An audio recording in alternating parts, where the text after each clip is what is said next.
मी काही भूमिका घेतलेली नाही, मी प्रेस नोट दिलेली आहे।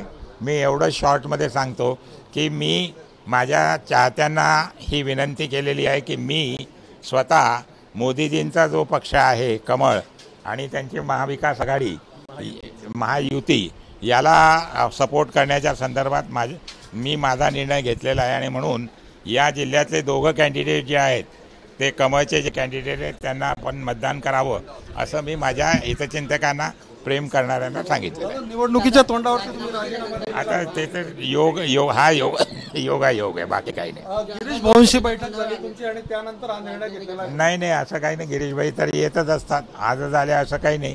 गिरीशभाई किंवा मुंबईला घरी येतात, इथे येतात आणि जेवणही करतात। आमचे आजचं नाही, जवळजवळ 1995 पासून त्यांचे माझे मित्र आहेत। म्हणजे आता मी मतदान करायला आलोय।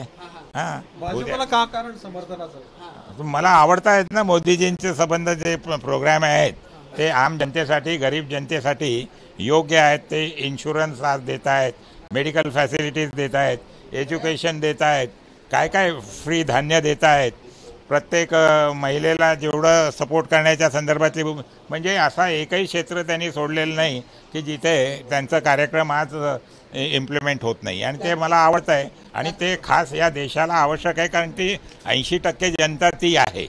त्यांना त्यांच्या भलं आणि हिताचं जर ते करत असतील आणि या देशाला तिसरी शक्ती बनवण्याच्या संदर्भातलं 2047चं त्यांचं स्वप्न $5 ट्रिलियन आणि सगळ्यांना सशक्त करण्याच्या संदर्भातली भूमिका जी काही आहे, मग ते शेतकरी असो, स्त्रिया असो, आदिवासी असो, हे मला आवडलं म्हणून मी ते काम केलं। भाजप उमेदवाराला समर्थन दिलं म्हणजे भाजपत प्रवेश समजायचा? नाही, मी प्रवेश कोणत्याच पक्षाचा नाही। उद्या मला दुसरे म्हणजे याच पक्षाच्या लोकांनी भाजपचा हा कार्यक्रम स्वीकारला तर मी त्यांनाही आशीर्वाद देईल। कोणी चांगलं काम करत असेल तर मी त्याच्यासोबत आहे, हे मी परत रिपीट करून सांगतो। तुम्ही सांगितलं होतं दादा की कार्यकर्ते जे आहेत ते त्यांची भूमिका घेतील, पण इथे गिरीश महाजन आल्यानंतर तुम्ही आता महायुतीला पाठिंबा दिला आहे, त्यानंतर आता कार्यकर्त्यांची भूमिका काय? आता कार्यकर्त्यांना तर एक इंडिव्हिज्युअल कार्यकर्त्याला तर मी काही आता बोलू शकत नाही। नाही, मी मेळावा घेणार नाही, काही नाही, मी कुठेही जाणार नाही, प्रचारही करणार नाही। मला जर विचारायला आले कार्यकर्ते किंवा कार्यकर्त्यापर्यंत प्रेस नोटच्या माध्यमातून किंवा तुमच्या मीडियाच्या माध्यमातून जो काही विचार जाईल तो जाईल। एबीपी माझा, उघडा डोळे बघा नीट।